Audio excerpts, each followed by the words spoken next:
Ыбырай Алтынсариннің әңгімесі «Талаптың пайдасы». Петр Великий деген осы күнгі ақ патшамыздың бабасы бір күні шіркеуде тұрғанда көп адамның артқы жағында үңіліп патшаға қарап бөркімен қаңқалап қана бір нәрсені сызып тұрған балаға көзі түседі. Мұнымен бөтен кісінің ісі жоқ, жалғыз-ақ ақылы кемел патша сол бала екеш балаға да көзін салып тұрған екен. Тілек тілеп болған соң жұрт екі жарылып патшаға жол беріпті. Сонда патша тұп-тура манағы балаға барады.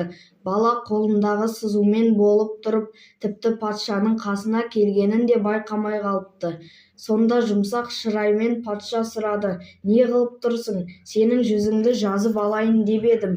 «Оны не қылмақсың?